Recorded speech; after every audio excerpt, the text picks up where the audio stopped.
So I was born in Virginia, and my entire family still lives in Virginia.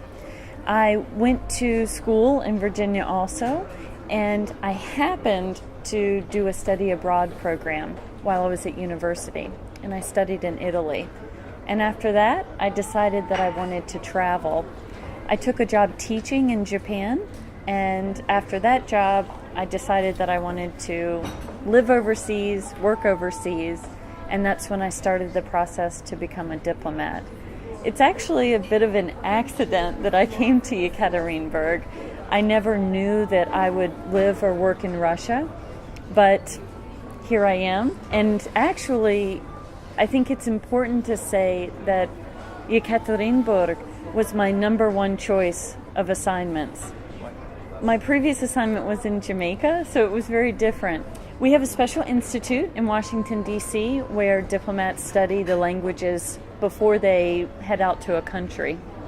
And I studied Russian for 7 months in Washington, D.C. I heard a lot of good things about the city, the culture here, and the value on education and the arts, which means that it makes my job very easy. People here are very open to learning about other cultures. They're very interested in arts and theater, so it seemed like a great place to work. Obviously, the weather in Yekaterinburg is much different than many Americans are used to, unless they live in Alaska or some of the northern states. But aside from that, the language can be difficult. I'm very lucky because I speak enough Russian to not have problems. And actually, I think many people here speak English, but for a lot of people it can be hard to interact if they don't have some Russian language.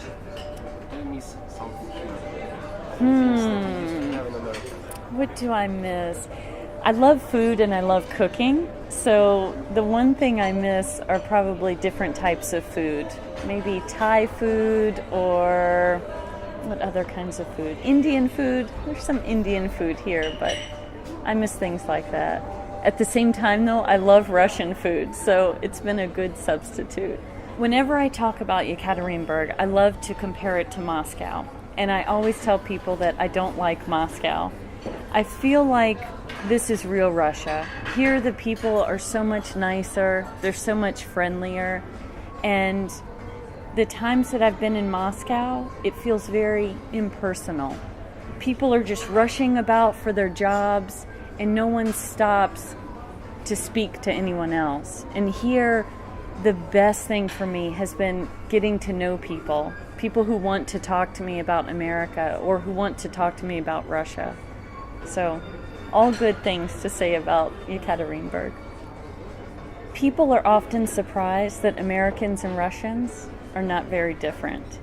Today I opened a photo exhibit at the Economic University, and one of the pictures from a program alumni showed a wedding shot, and the people were along a lake in the U.S., in Illinois. And the girl was in her wedding dress, the man was in his tux, and they were having their wedding pictures taken. And I thought, that could be right here in Yekaterinburg. It's the same thing that I saw during the summer here. You know, as people, we think about our families, we want good educations, we want good jobs. So, in many ways, we are not that different. But if I had to say some difference, I think Russians are more cultural than Americans. Russians have more exposure to culture at a younger age. It's possible for an American to graduate from high school and to have never been to the theater, to have never seen a ballet, and it's unfortunate. In the summertime, I loved the fact that so many restaurants had verandas so that you could sit outside and eat and relax with your friends. That was amazing. I think the thing that annoys me is probably the situation with parking and traffic. But it's a common problem all over the world. Yekaterinburg is really a modern city, and it reminds me of a lot of cities in the U.S., like Chicago, for example. The architecture and the style of the city, where everything is pretty central, it's easy to walk around. I think in the other cities, it's a little bit more difficult and not quite as modern as Yekaterinburg in terms of the number of buildings and the international companies. So, do you feel safe here? Absolutely. I've never had any problems in Yekaterinburg, and actually I found people here very helpful if I needed directions or help. I've even been waiting for a taxi and had Russians come up and ask me if I needed help to call a taxi.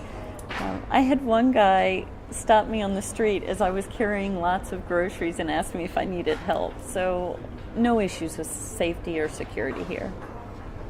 Your Russian is fabulous, No. but your Russian is fabulous. But how comfortable would any English speaker feel here if he or she has no Russian? I think it's incredibly possible to live here and to live here comfortably without Russian, as long as you understand that in some situations it may be difficult. Many of the restaurants have English-speaking staff or English menus, and obviously it's easy to shop here because it's just numbers. Again, there are some places, especially if you're a little outside of the city, where people may not speak Russian, but within the city, I think it's very possible and not that difficult. Do you have any favorite places here? Yes, lots. Tons. Both restaurants and cultural places. We often work with the Museum or the Gallery of Contemporary Art, and I love that space. It's a great art space. I also like the jazz club, Ever Jazz, and Dome Kino, which again works with us to do film festivals. Restaurants, there are a ton. I love to go out and eat, and there's a great variety of Georgian food, Azerbaijani food, and of course Russian food too here. And I was very surprised the quality of Italian food that you can get in Yekaterinburg as well. So, are you missing American food here? Can you buy American food here? Absolutely, absolutely. There are several grocery stores that sell a lot of American products. Stockman and Kupiec, which are located in the Greenwich Shopping Center, are great for finding, honestly, anything I need. And if not there, there's also the store Metro or the grocery store Auchan. And I have to say, people are very surprised that there's an IKEA here. I think people don't realize what a modern and developed city Yekaterinburg actually is. How many Americans, well, roughly, do you think live here in Yekaterinburg? It's hard to say, but the number is pretty small. There do tend to be a lot of religious-based people here, and a lot, I guess, is relative. Probably not that many. If I had to guess, 100 or less, but it's very difficult to know. Unfortunately, Americans don't always touch base with us at the consulate, which is not what they're supposed to do, but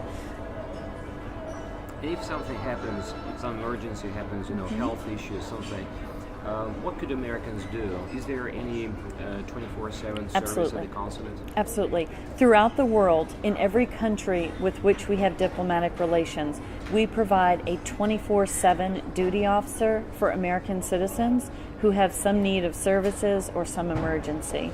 We also have a 24/7 hotline that operates in the United States for family members or relatives who are worried about someone who is visiting overseas. For example, my mother could call this center in the U.S., express a concern over locating me, a person who lives overseas. They would contact our office here, and then we would work to contact the American. On a daily basis, we also provide American support by giving them information on local doctors and hospitals, lawyers if need be. We provide information about events and cultural opportunities within the community. If a person is planning a trip to Russia, so what would you suggest? If, let's say, this person has a couple of weeks. I'm biased to this region. I have loved my visits to Perm. I think it's a beautiful little city. I think Yekaterinburg is an excellent place to stop, especially with the red line. It makes it really easy for a tourist to get around the city. You can just simply follow a line and see all the major stops in the city. I've been to St. Petersburg and it was beautiful. I think that's a good place to go to see the exhibits of Russian art, Russian architecture. And finally, would you please give a couple of tips? Well, let's say maybe it's a word of caution to people who come here, or some tips, do's and don'ts. People should expect, how they should or shouldn't behave here. I think people should be prepared to walk, but I would also encourage them to use public transportation because it is very helpful. In every city I've been to in Russia, it's not hard to use and it's very convenient. I think you need to be prepared to try different foods, but that applies to someone traveling anywhere in the world. I think you need to be patient. Again, it applies to any traveler, but understand that English isn't the primary language here, and that sometimes you may have to use gestures or go by pictures on a menu in order to function. And again, patience is the key. I think if you understand that you're in a different place with a different language, and that sometimes it will be a little difficult, then it's much easier to relax and just enjoy what happens around you. I think oftentimes people, even unconsciously, expect new places to be like America, and it's obviously not. And as long as you remember that, then the differences, instead of upsetting you, will just surprise and delight you. Ms. Hayden, thank you very much. Thank indeed. you.